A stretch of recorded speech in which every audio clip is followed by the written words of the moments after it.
Part 1. Countries driving on the left lane, United Kingdom, Ireland. The UK and Ireland are countries where people drive in the left lane.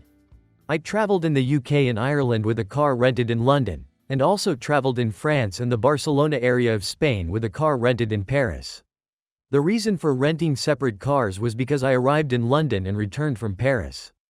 However, the bigger reason than this is that, perhaps because the UK has left the EU, if you want to drive in France with a car borrowed from the UK, insurance is not only difficult and expensive, but also the regulations require that the headlights be equipped with a polarizing device to prevent oncoming drivers from getting tired at night.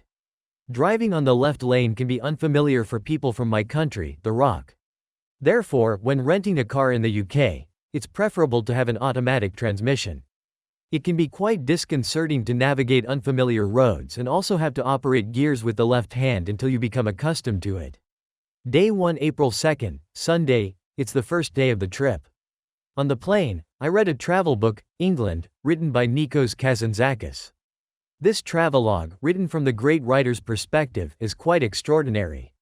It would be great if I could have the same insight as the author for this trip, but that's just wishful thinking. The couple who accompanied us on this trip arrived on a different flight than ours, so we knew they would arrive an hour earlier. However, it wasn't until we were on the plane that we realized they would arrive at a different terminal.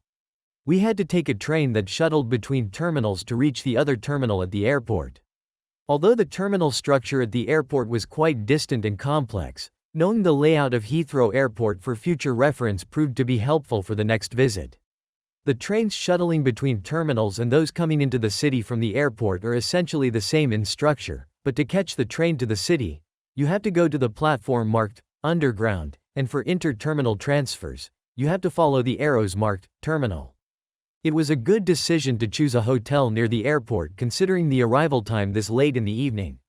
With the four of us, each dragging large suitcase, we made our way down from the train station to the hotel 300 meters away, reaching our accommodation. Travel tip: when arriving abroad, you should consider and prepare how you and your group will communicate with each other. For this trip, instead of using roaming, I, as the leader of the trip, prepared a Wi-Fi hotspot. With this, you can achieve the effect of 4 people in a short distance being connected to Wi-Fi. Our group consisted of 2 families of 4, and the 2 families arrived in London on different flights.